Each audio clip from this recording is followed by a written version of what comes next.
Gun violence. A topic that has haunted the United States for years. An issue that has made people scared to leave their homes and walk into the open with the thought of it happening at any time. Many people have lost their lives to a bullet to their body. It's like every year a news story has come up with a headline titled, "Mass Shooting in this City." Since this semester started, there have been two mass shootings. The shooting in Las Vegas and the church shooting in Texas. And you know what's going to keep happening? Next year, this is going to keep being a problem, and no one is going to do anything about it. But Xavier, knowing this is a big problem, surely the president is dealing with it, right? Well, have you forgot who the president is right now? And I think that mental health is your problem here. This was a very, based on preliminary reports, very deranged individual. A lot of problems over a long period of time.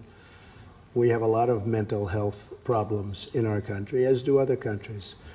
But this isn't a guns situation. I mean, we could go into it, but it's a little bit soon to go into it. But fortunately, somebody else had a gun that was shooting in the opposite direction. Otherwise, it would have been as bad as it was. It would have been much worse.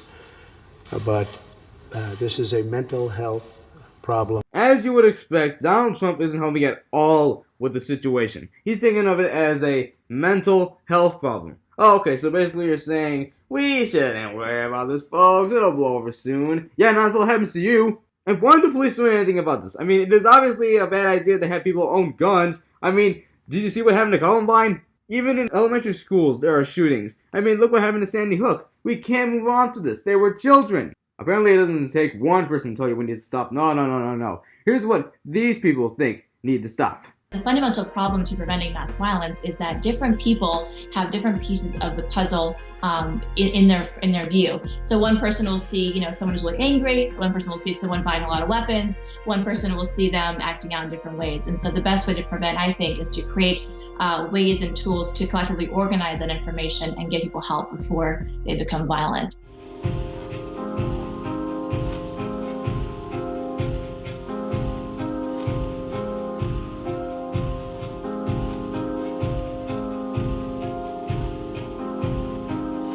How can you basically increase the sort of quotient of goodness in our society to just overpower and crush the quotient that is on the opposite end? It shouldn't take Sandy Hook. It shouldn't take Las Vegas. We should be so motivated by the fact that we love and care for each other that we are willing to protect each other. What it comes down to is, in an American society, it should not be possible for one person to kill and injure almost 600 people in a matter of minutes. That's just something that should not be acceptable.